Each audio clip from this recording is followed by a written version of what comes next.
We are here at the Nordic EV Summit 2024. It's such a huge transformation that we need to go to together. We need to be humble. It's a transformation. I really believe in openness in this field where we can learn from each other, we can also converge. It cannot be a solo game, it's a team sport. We need so many actors to work together on this. It's also super important to do it here in Norway, which is such a strong proof point for electrification. And the dialogues, the discussions, I think will actually make a difference in terms of how we develop our products, how we steer our markets, and how we regulate it. Right now, more than 90% of batteries are being produced in East Asia. So this is something we need to do something about. And the whole panel seemed to agree with that. So the question is how? Being able to connect everyone up and have some experts in the room that can answer the questions has been just so valuable.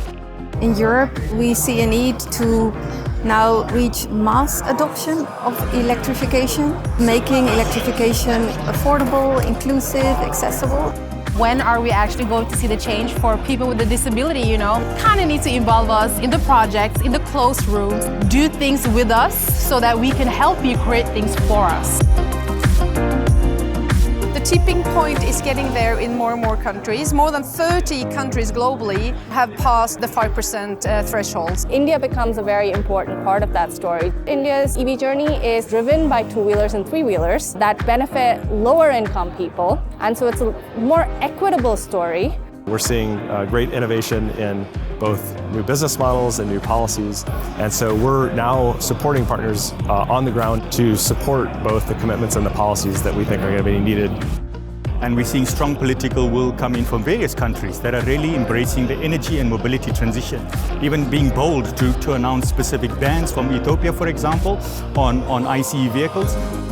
It's not only about celebration, it's not only about opportunity, it's also about challenges, and I think we need to have an honest discussion about that too. When an industry like the car industry becomes digital, and fully connected, privacy and digital security needs to have a higher place on the agenda. We need tougher regulations, we need the business to step up, we need the OEMs to start selling EVs all over the world, we need the charging companies to continue what they're doing, but even faster. Electrification of cars is an evolution, not a revolution.